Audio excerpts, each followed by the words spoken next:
Hi guys, this is Michelle Sanders. I am from Louisiana and I am on the Bad Girls design team. And I wanted to share with you guys a little bit today about how I use flowers in my kits. First, I would choose my flower, and I think I'm going to use this one to show you. And first I would take my gesso. This is the Bad Girls gesso. I love it. It's super thick and covers very well. I put a nice thick coating of that onto my flower.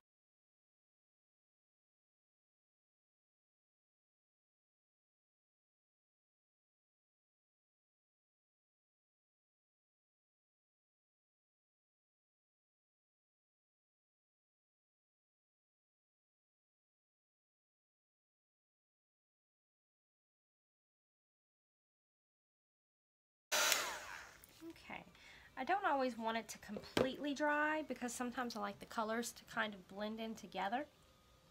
So I think for this one, I'm going to use two colors. I'm going to try some of this green and see how that works out. And I just squirt a little dab onto the petals, and I just kind of rub it forward to get to the center and then rub it out. And if you can see how it makes these pretty variegated striations in the flower, and that's what I want. I want to create that interest, that texture, make it look as natural as possible. I'll do the same thing on this side. And then I think I'm going to add some yellow to that.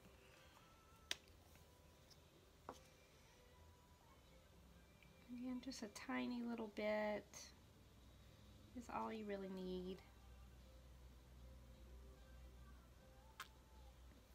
This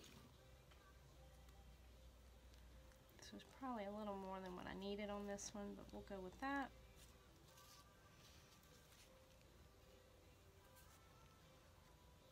Just brush it out with your finger,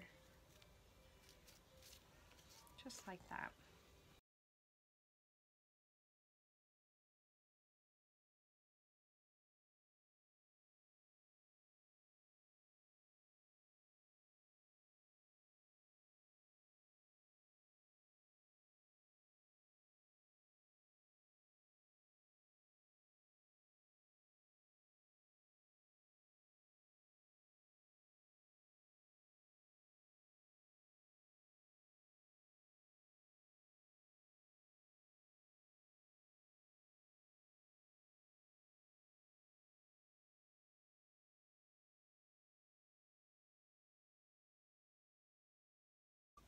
Okay, so now they're a little drier.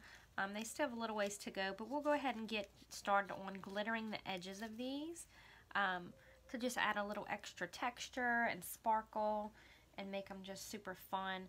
These little elements that you add, the attention to detail on these is really what makes them look like beautiful, expensive flowers, and gives that extra interest on your project that you're going to be putting the flowers on.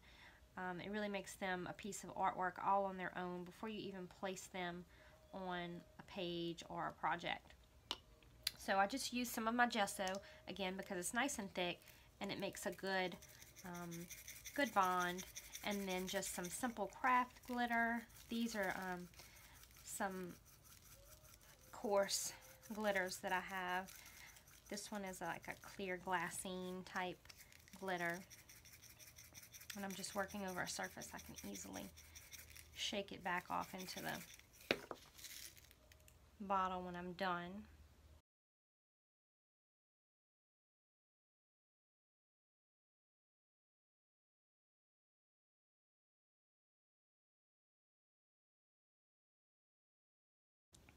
Okay, so I have the edges all glittered.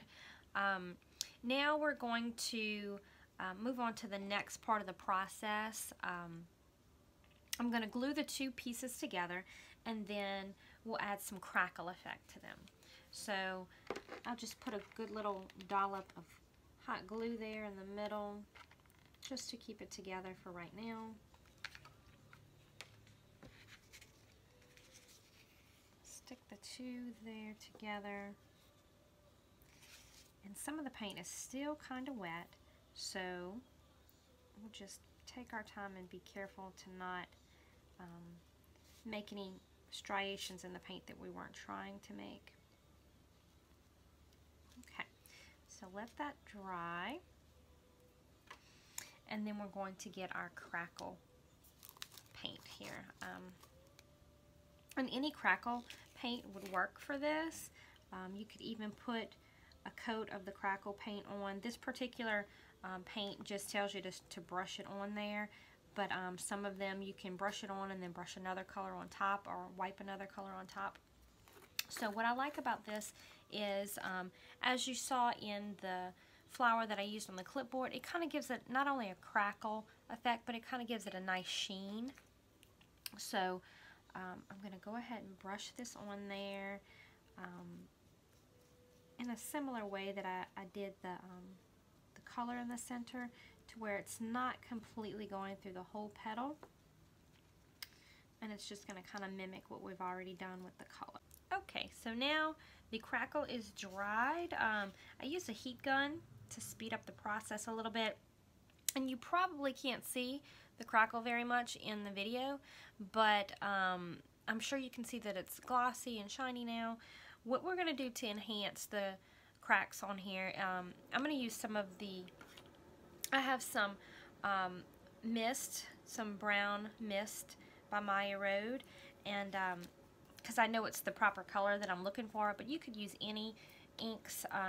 You could use the distressed inks, you could use watered down paint, which I've done before, but I'm just going to use a little bit of this ink here and just dab it on there in a couple of spots, and then rub it with my finger to where I want it. And that's just going to add some definition to those wrinkles and cracks in the crackle. Add it on this side as well. And it just really gives some depth and definition.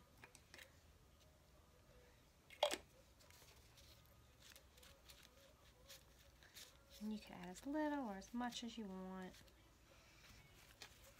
You can even dab some off if you have more than you wanted. And just continue to just work through it until it's all distributed like you'd like so. Okay, so now you kind of can see the cracks a little bit more.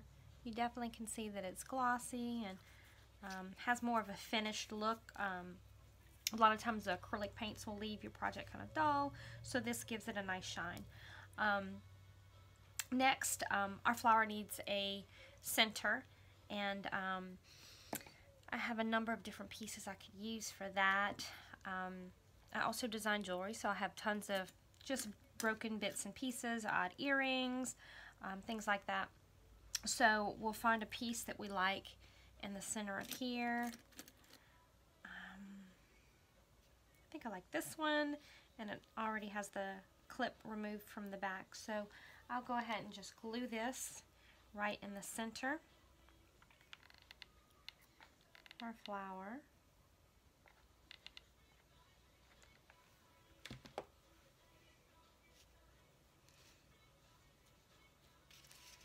And our flower is done.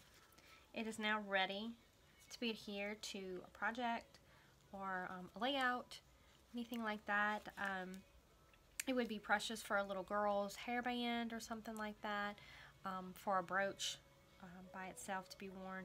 So, so that's pretty much how I do my decorative flowers, my altered flowers, and I do different variations of it. So I hope this has encouraged you to go and make your own. Thanks.